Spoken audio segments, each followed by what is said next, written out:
Buenas tardes, soy Brian Fajardo del curso de circuitos AAC de la Escuela Tecnológica Instituto Técnico Central. El día de hoy la idea es desarrollar la práctica del laboratorio número 5, donde nuestro principal objetivo va a ser comprobar las leyes de Kirchhoff, tanto de mallas como de nodos. Vale, voy a explicar brevemente cómo pues se soluciona el método de mallas y pues la misma manera se va a implementar en el método de nodos, pero pues con unos cambios. ¿Listo? También pues se va a mostrar eh, cómo vamos a poder comprobar si los valores obtenidos teóricamente van a ser iguales o parecidos a los que vamos a tener en la práctica. También vamos a utilizar y desarrollar una simulación en un software que se llama Proteus. Ahí pues vamos a desarrollar nuestro montaje. Vamos a poder también tomar datos tanto de corriente como de voltaje y vamos a poder observar con ayuda de un osciloscopio también simulado el ángulo de desfase que va a tener el circuito. Obviamente en el momento que vamos a desarrollar los procesos de Kirchhoff por mallas o por nodos, también los resultados nos van a dar con voltajes y desfasados pueden ser, o pues puede ser también como voltajes o corrientes. Ya depende pues del método que vayamos a realizar. Recuerde que como tal el método de mallas lo utilizamos para eh, basándonos en la suma de voltajes y el de nodos lo basamos en la suma de corrientes. ¿Listo? Entonces pues no siendo más vamos a dar inicio a este laboratorio. Los valores que vamos a utilizar en nuestro laboratorio son los siguientes. Ya pues los vamos a llevar a prueba con ayuda de la simulación para pues hacer las previas comprobaciones. Estos son los valores que pues se van a tener y este va a ser el circuito que vamos a montar. Entonces este es nuestro circuito, ¿vale?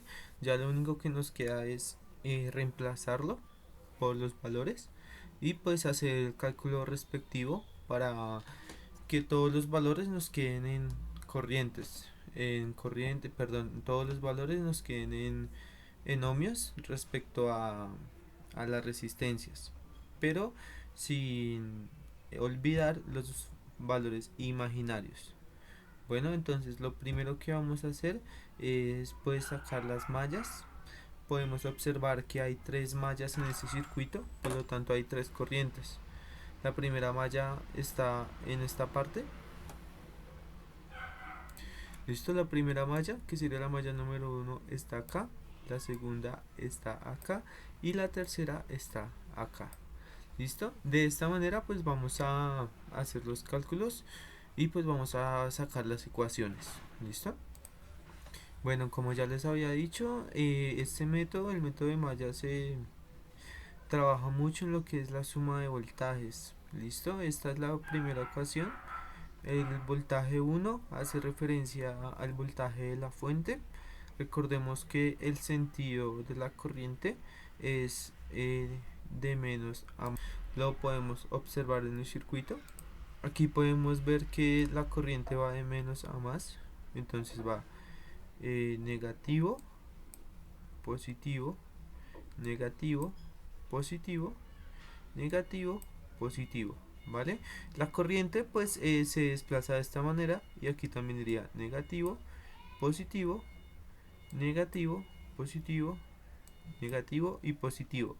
Esto es muy clave ya que cuando podemos observar o darnos cuenta que en una resistencia van a interactuar dos corrientes, pues tenemos que tener en cuenta en el momento de hacer las ecuaciones que una va a ser positiva, ya que al entrar por este lado la corriente 2 que es la que viene de la malla 2 viene entrando positiva, y por ejemplo la corriente 1 viene entrando negativa. Entonces eso es muy importante para poder desarrollar las ecuaciones. ¿Listo?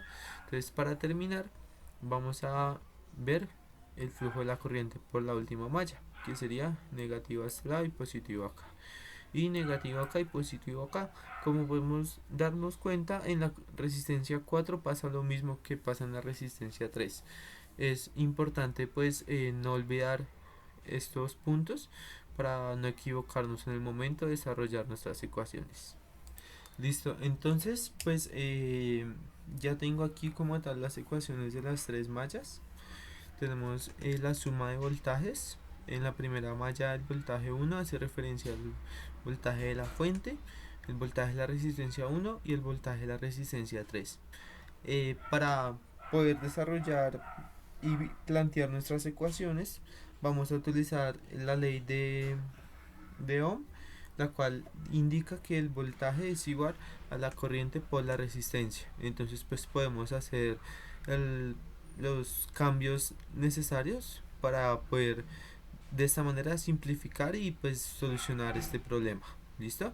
Entonces podemos darnos cuenta que pues al hacer el cambio de un voltaje a la ley de Ohm, que es corriente por resistencia, vemos que pues podemos hacer un factor común en la resistencia donde la corriente 1 está haciendo algún efecto. Entonces aquí por ejemplo se puede reducir la ecuación. Vemos que en la malla 2 pasa exactamente lo mismo con la corriente 2, y en la malla 3 pasa lo mismo lo que es con la corriente 3. ¿Listo? Entonces una vez habiendo realizado estas ecuaciones, pues vamos a reemplazar el valor de las resistencias y vamos a hacer las operaciones matemáticas posibles para poder simplificar nuestra ecuación. Una vez hecho la simplificación, vamos a utilizar el método de Gauss para solucionar una matriz de 3×3, que es la cual nos queda pues al hacer esta simplificación. La matriz en estos momentos ya la tengo. Podemos pues darnos cuenta que nos queda una matriz 3×3 y lo único que nos hace falta es pues aplicar el método de Gauss para poder conocer el valor que va a tener la corriente 1, la corriente 2 y la corriente 3 en este circuito.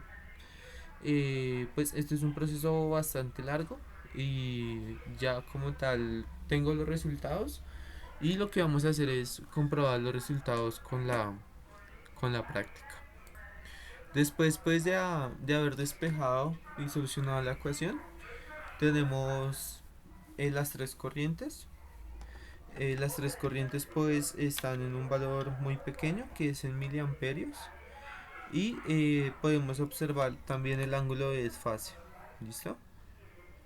Entonces, hecho estos cálculos y ya teniendo estos tres valores claves, pues vamos a desarrollar la primera parte de nuestro laboratorio. Aquí tenemos el montaje. ¿Listo? Vamos a pues ya como tal podemos observar que tenemos dos condensadores, una bobina y dos resistencias. Estos tres son medidores de corriente y estos dos son medidores de voltaje. Estos los vamos a utilizar para poder comprobar los valores obtenidos en la teoría y poder darnos cuenta de a ver si consiguen o no. ¿Listo? La entrada de corriente ya está configurada para que nos dé una amplitud de 170 y en ángulo de 60.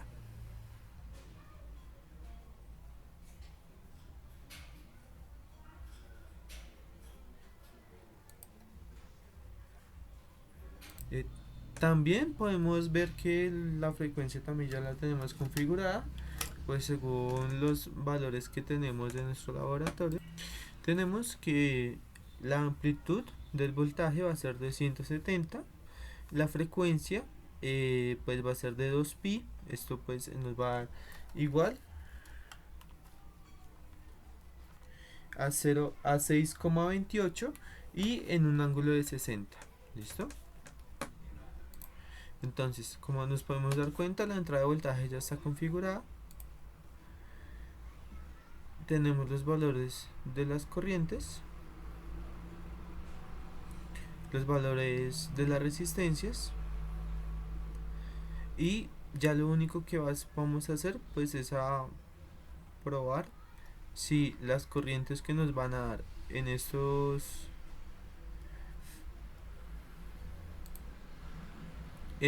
tres medidores de corriente pues es la misma que calculamos, ¿vale?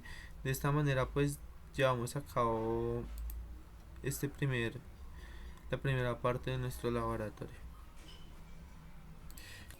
Listo, como vemos ya tenemos nuestro circuito funcionando. Como se trata de un circuito alterno, pues los valores siempre van a estar cambiando, ¿vale? Para poder hacer el estudio y poder comprobar si los valores de las corrientes son los mismos, vamos a pausarlo y vamos a observar qué pasó con las corrientes, a ver si estos valores son los mismos.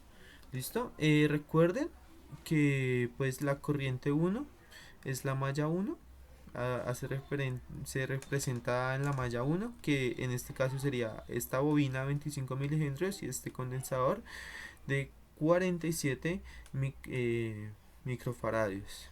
Tenemos también la malla 3, donde están estos dos condensadores y esta resistencia, y la malla 3 donde estaría este condensador y esta resistencia. ¿Listo? Entonces tenemos estos valores en las resistencias.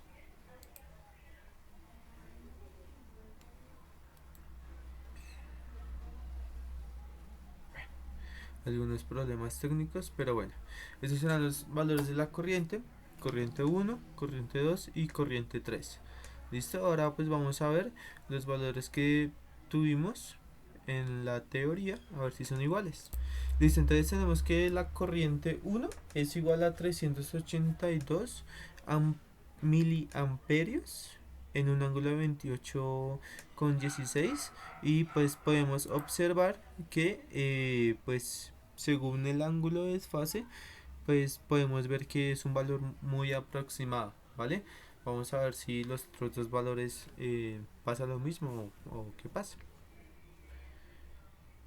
La corriente 2 tenemos que es igual a 409 y según nuestro circuito pues nos dio 442. Este pues valor ya fue un valor más aproximado. Y por último vemos que la resistencia 3 es de 203 y vamos a ver cuánto nos dio en nuestros cálculos. Efectivamente pues nos dio una corriente de 271 miliamperios, que es muy parecida a la que nos dio este circuito. Entonces también recuerden que es importante tener en cuenta lo que es el ángulo de desfase, el cual podemos observar en el osciloscopio. En este momento pues les voy a mostrar un método que se utiliza para poder calcular y poder saber qué ángulo de desfase hay en el circuito.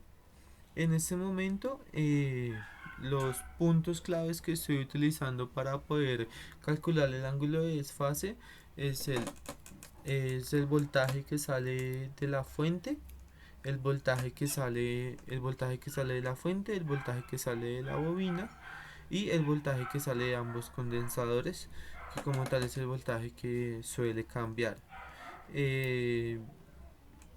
Vamos a observar que como tal la desfase la vamos a tener entre el punto A, que es donde sale el desfase va a estar en la salida de la bobina y en la salida del primer condensador. ¿Listo? Entonces vamos a ver, como tal ya tengo aquí la figura hecha, pero pues podemos observar las ondas del voltaje. Entonces vamos a calcular la onda. Este es en el canal 1. Ahí se hace referente al desfase que sale de la bobina. y este sería el desfase que sale del condensador. Listo, entonces aquí podemos calcular según los valores que tengamos preestablecidos en, en nuestro osciloscopio, pues el valor del desfase que tuvo cada señal de corriente. Ahora lo que nos queda hacer en ese circuito es comprobar los valores de voltaje que tenemos en estos dos puntos. Como les mencioné en algún momento, eh, para el tema de los nodos vamos a utilizar el punto de conexión que hay en este lugar donde se une esta bobina, esta resistencia y este condensador, y el punto de conexión que hay en este lugar donde se une esta resistencia, este condensador y esta otra resistencia. ¿Listo? Pues los métodos la verdad son muy similares, lo único que cambia es que para desarrollar el método de nodos utilizamos las corrientes que entran y las corrientes que salen, y también pues hay que tener en cuenta el sentido de las mismas para poder plantear y solucionar estas ecuaciones. Entonces vamos a ver las ecuaciones de nodos. La ventaja de los nodos, pues como ya podemos habernos dado cuenta, es que pues hace menos ecuaciones y indica que al momento de desarrollar la matriz no tenemos que desarrollar una matriz 3x3, sino una matriz 2x2 que va a implicar menos operaciones y una respuesta más rápida a nuestro ejercicio. Como pues lo mencioné, lo importante en el tema de los nodos es la suma de corrientes. Lo reemplazamos según el primer nodo y lo que hacemos es transformar la ley de Ohm, que es voltaje igual a corriente por resistencia, y pues despejar el valor de la corriente para poder reemplazarlo y utilizar los valores que ya conocemos, que son los de las resistencias, y de pronto el valor de la fuente para saber cuáles son las incógnitas, y así utilizar nuestro método de Gauss para desarrollar nuestra matriz. En este caso sería una matriz 2x2 la que nos queda, ya que pues serían dos ecuaciones con dos incógnitas. ¿Listo? Entonces, listo. Entonces, como ya lo había dicho, después de tener estas dos ecuaciones, obtuvimos dos incógnitas. Yo las decidí llamar Bx y Bj, y estos son nuestros valores que nos dieron después de hacer todas las operaciones. En este caso podemos ver que los valores fueron muy diferentes, y esto se puede relacionar mucho con el tema del ángulo de desfase, ya que en el momento en que funciona el circuito podemos ver que los valores cambian constantemente. ¿Listo? Entonces ya lo que intentamos probar en este laboratorio es que los valores teóricos que se calcularon fueron los mismos que obtuvimos en la parte práctica. Observamos que hay en mi caso, en este laboratorio, con los datos que obtuve, que las mallas, el valor de las corrientes fueron muy similares, pero en el caso de los nodos los voltajes sí fueron bastante diferentes. Pues ya eh, lo que logramos concluir es que en el momento de hacer las ecuaciones es importante pues tener claro ciertos conceptos y no equivocarnos, ya que de pronto pues puede afectar el resultado. También observamos que pues estas leyes son muy buenas y que en realidad sirven para solucionar estos circuitos. Eh, pues esto sería todo. Espero me hayan entendido. Muchas gracias y que tengan un feliz día.